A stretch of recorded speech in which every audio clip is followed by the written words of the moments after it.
kapatids, at ito yung ating sinampa last training sa summer ng WPFC sa Santa Fe. Ayan, ito yung first drop natin kanina. Awa ng Diyos maaga sila. Yan, ito yung second drop. Yan siya yung second drop.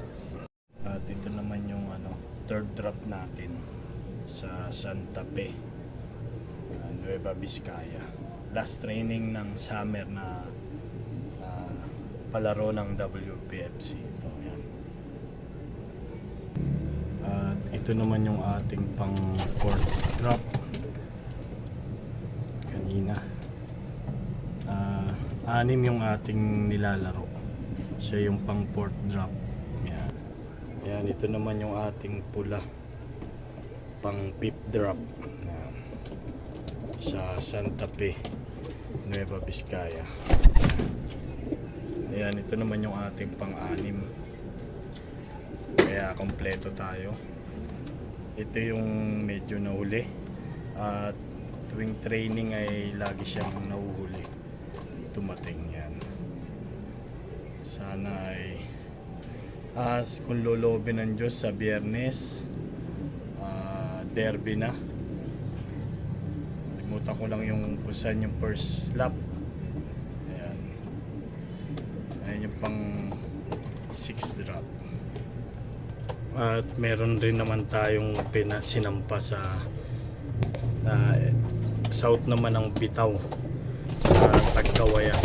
Ayan, medyo nahirapan siya kasi rekta na sa Tagkawayan.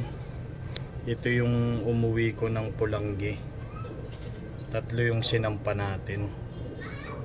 Ang tagal niyang nagpahinga at hindi ko nasasampa kada training, kaya biglang rekta ng Tagkawayan, Quezon kanina sa APR. Yan. Galing siya ng nawala siya ng Pulanggi, bumalik, tapos ang tagal niyang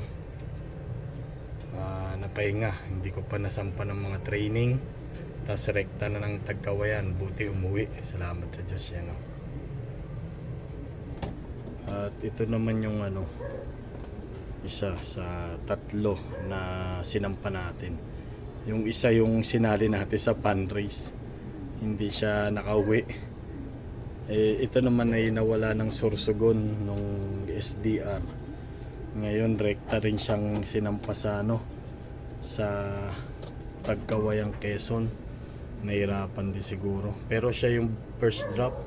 Ayun yung second drop. Nawala yung isa, yung kapatid ng Tacloban finisher ko. Tumawid din yun ng dagat sa San Isidro, Northern Samar. Como wala nga training, direkta na agad sa Tagkawayan. Ayun, nahirapan, hindi umuwi.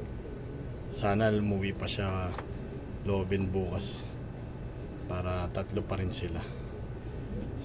Ang summer ng APR, ang Bitaw ay sa south hanggang Catanduanes. Sa WPFC naman, norte hanggang Santa Ana, Cagayan. Ayan sila. First drop, first drop, second drop, nandun yung third drop. Ayan. Ayan yung ating mga pinanlalaro. Sana ay makapagbigay sila ng achievement. Nung nakaraan kasi Tacloban ay napauwi natin kaso late na, ilang linggo bago umuwi. Ito nga yung ating Tacloban finisher. Ayan, may sticker pa, hindi ko pa tinatanggal. Ayan siya. Nawala yung nestmate niya, nabigla siguro, kaya ganun. Ayan yung ating mga ibon, future natin, breeder. Hindi natin pinapalabas baka mawala kasi GB sa atin to ng ating brother na si Joseph Barnuevo ng Taytay Rizal. Yan, shout out sa iyo kapatid. Yan. yung isa pang SDR natin, lolobin ng Diyos. Sa FPR naman, sa FPR, yan. Ito yung ano, Del Bar, mukhang dugyot na. Yan, mukhang dugyot siya, lagi natatahiyan eh. Ayan. Asa na ba yung isang ano, Del Bar? Dito yun eh. Ayun.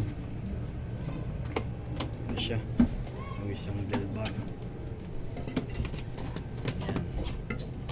Ayan. Ay hindi pala to.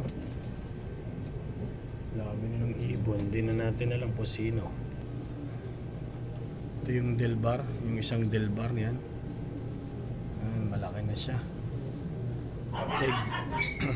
Egg from Canada.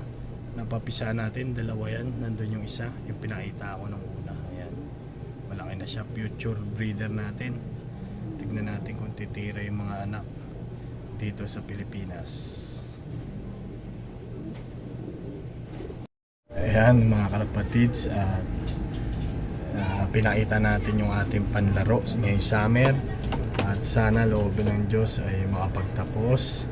At maraming salamat sa inyong panonood.